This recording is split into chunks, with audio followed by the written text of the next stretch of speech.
నమస్తే నీలతల్లి కార్యక్రమాన్ని ఆదరిస్తున్న రైతు సోదరులకు వందనం. నేను మీ రమేష్ మిద్దే. ఇవాళ మనము యాదాద్రి భువనగిరి జిల్లా చౌటుప్పల్ మండలం పెద్దకొండూరు గ్రామంలో ఉన్నాం. ఇక్కడ వాకిటి రజితారెడ్డి గారు గత 8 ఏళ్లుగా సేంద్రియ వ్యవసాయంలో రాణిస్తూ ఎంతోమందికి ఆదర్శంగా నిలుస్తున్నారు. మరి ఇవాళ వారి వ్యవసాయ క్షేత్రం తీరుతెన్నులు ఎలా ఉన్నాయి, వారి వ్యవసాయంలో సేంద్రియ పరంగా ఎటువంటి యాజమాన్య పద్ధతులు పాటించి లాభసాటిగా ముందుకు సాగుతున్నారు, ఈ విజయాలన్నిటికీ ఏమేమి కారణమై ఉంటాయి అనేది ప్రతి ఒక్క అనుభవంని వారి మాటల్లో మీకు పరిచయం చేయడానికి వచ్చాను. మరి మనం ఇప్పుడు వారి అనుభవాలను తెలుసుకుందాం. నమస్తే అండి. నమస్తే. మొదటగా ఒక్కసారి మా నేలతల్లి ప్రేక్షకులకు మిమ్మల్ని మీరు పరిచయం చేసుకోండి.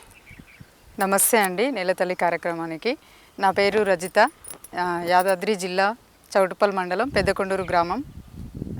నేను ఇక్కడ 2014 నుండి సేంద్రియ వ్యవసాయం చేస్తున్నాము.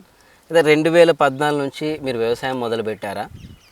అయితే అంతకుముందు వ్యవసాయం చేసేవాళ్ళ, లేకపోతే మొదటి నుంచే సేంద్రియ వ్యవసాయమా? అంతకుముందు కూడా వ్యవసాయం చేసేవాళ్ళం అండి. కెమికల్తో చేసేవాళ్ళం అంతకుముందుకు, రసాయనాలతో. 2014లో సుభాష్ పాలేకర్ గారి పుస్తకం చదువుకొని ఆ పుస్తకంలో మనకు ఆవు మూత్రము, పేడ వీటితోటి ఎలా తయారు చేసుకోవాలి, ఆ విధానము ఎలా పండించుకోవాలి, అది దాని గురించి తెలుసుకొని మనకి ఇక్కడ పిసాటి సత్యరెడ్డి గారి దగ్గరికి వెళ్ళి వాటి గురించి ఇంకా పూర్తిగా వివరంగా తెలుసుకున్న తర్వాత అప్పుడు కూరగాయలు ఫస్ట్ టైం కూరగాయలు స్టార్ట్ చేసినాం. ఆ తర్వాత నెక్స్ట్ పంట వరి మొదలుపెట్టి. అయితే మొదటి పంట కూరగాయలతోనే మొదలుపెట్టారు.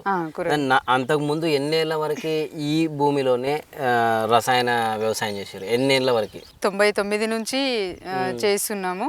అంతకుముందు కూడా మా అత్తమ్మ, మా మామయ్య వాళ్ళు చేసినప్పుడు కూడా రసాయనాలతోటి పండించేవాళ్ళు.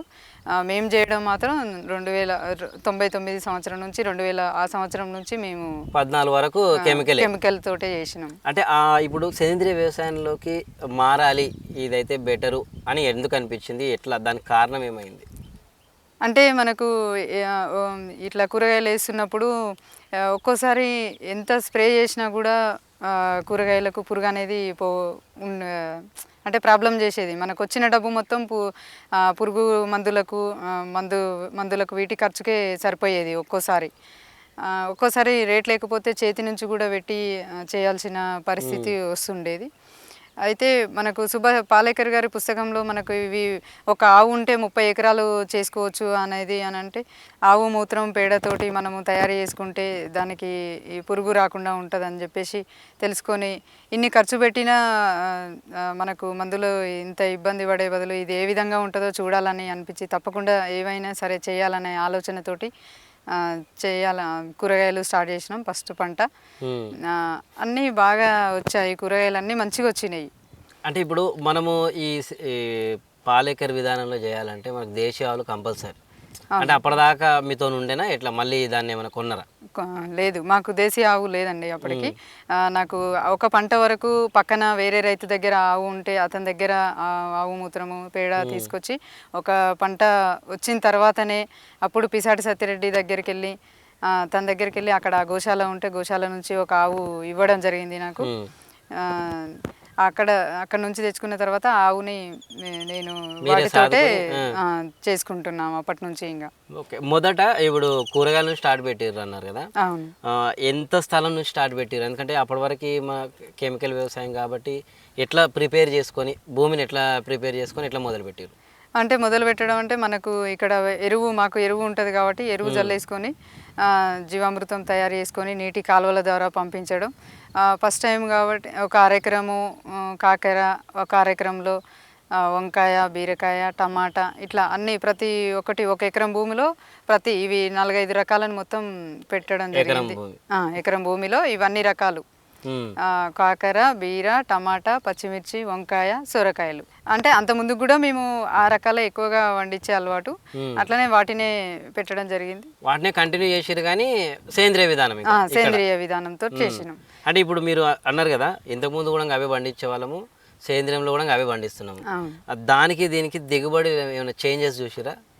తప్పకుండా దిగుబడిలో చేంజ్ వచ్చిందండి.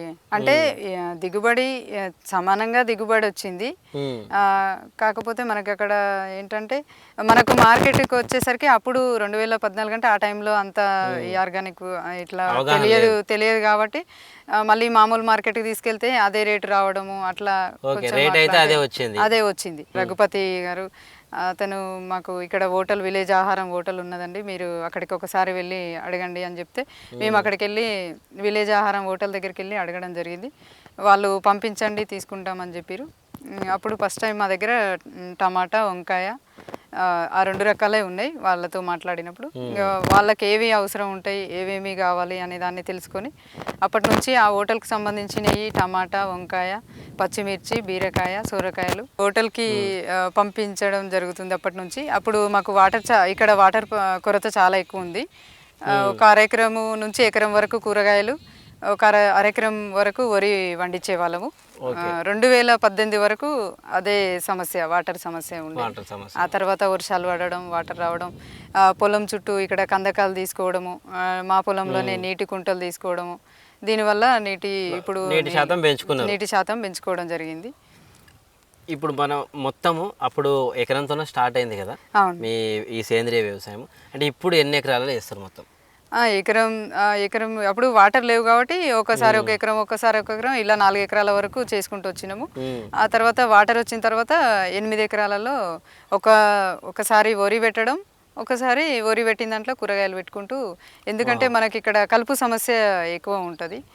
ఆ కలుపు సమస్య తగ్గించుకోవాలి అంటే వరి పెట్టిన దాంట్లో కూరగాయలు పెట్టడం వల్ల కొంచెం కలుపు సమస్య అనేది తగ్గుతుంది. అంటే వరి పంట అయిపోయినాక అయిపోయిన తర్వాత వరి కోత కోసేసినాక దాంట్లోనే కూరగాయలు పెట్టుకుంటారా? దాంట్లో కూరగాయలు పెట్టుకుంటాం. అంటే అట్లా పెట్టుకుంటే కలుపు సమస్య తగ్గిపోతుంది. అంటే ఏ కారణం అనుకోవచ్చు మనం?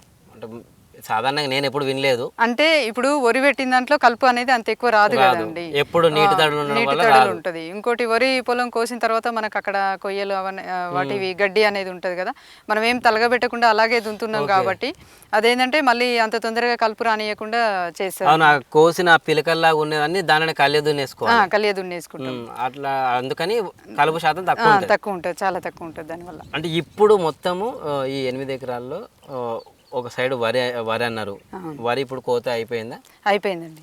అంటే ఎంత స్థలంలో వేసారు అది? ఈసారి 2 ఎకరాలలో వేసినాం. 2 ఎకరాలు. అంటే ఎంత వచ్చింది దిగుబడి?